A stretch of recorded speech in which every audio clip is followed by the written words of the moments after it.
Kaisar Agustus mengeluarkan suatu perintah, menyuruh mendaftarkan semua orang di seluruh dunia. Inilah pendaftaran yang pertama kali diadakan sewaktu Quirinius menjadi wali negeri di Syria.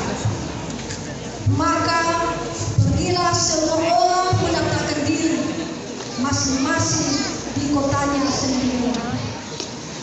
Demikian juga Yusuf pergi dari kota Nazaret di Galilea ke Yudea ke kota Daud yang bernama Bethlehem, karena ia berasal dari keluarga dan keturunan Daud, supaya didaftarkan bersama-sama dengan Maria tunangannya yang sedang mengandung.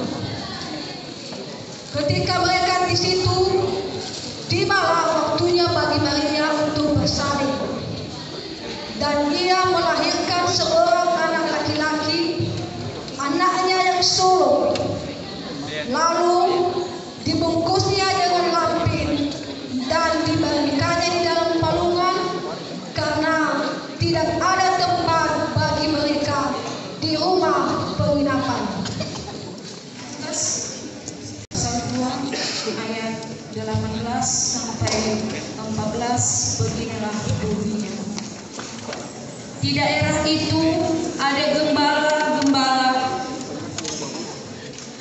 yang tinggal di padang menjaga kawanan ternak mereka.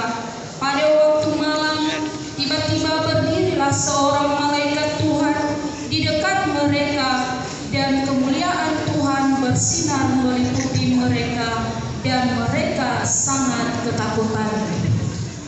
Lalu kata malaikat itu kepada mereka, "Jangan takut, sebab sesungguhnya aku memberitakan kepadamu kesukaan besar untuk seluruh bangsa. Hari ini telah lahir bagimu Juru Selamat, yaitu Kristus Tuhan di kota Daud.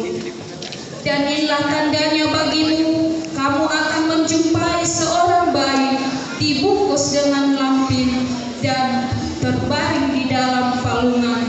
Dan tiba-tiba tampaklah bersama-sama dengan malaikat itu sejumlah besar bala tentara surga yang memuji Allah, katanya, "Kemuliaan bagi Allah di tempat yang maha tinggi, dan damai sejahtera di bumi di antara manusia yang berkenan kepadanya."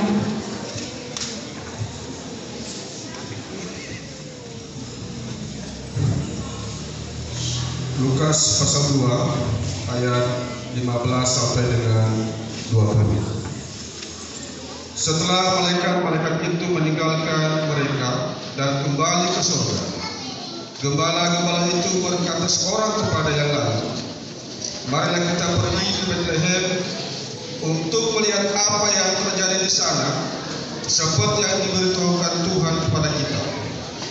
Lalu mereka cepat-cepat berangkat dan menjumpai Maria dan Yusuf dan bayi itu yang sedang berbaring di dalam palungan. Dan ketika mereka melihatnya, mereka memberitahukan apa yang telah dikatakan kepada mereka tentang anak itu.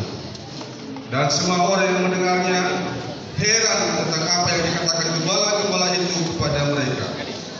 Tetapi Maria menyimpan segala perkara itu di dalam hatinya dan merenungkannya. Maka kembalilah gembala-gembala itu sambil memuji dan memuliakan Allah karena segala sesuatu yang mereka dengar dan mereka lihat, sesuai dengan apa yang telah dikatakan kepada mereka. Demikian.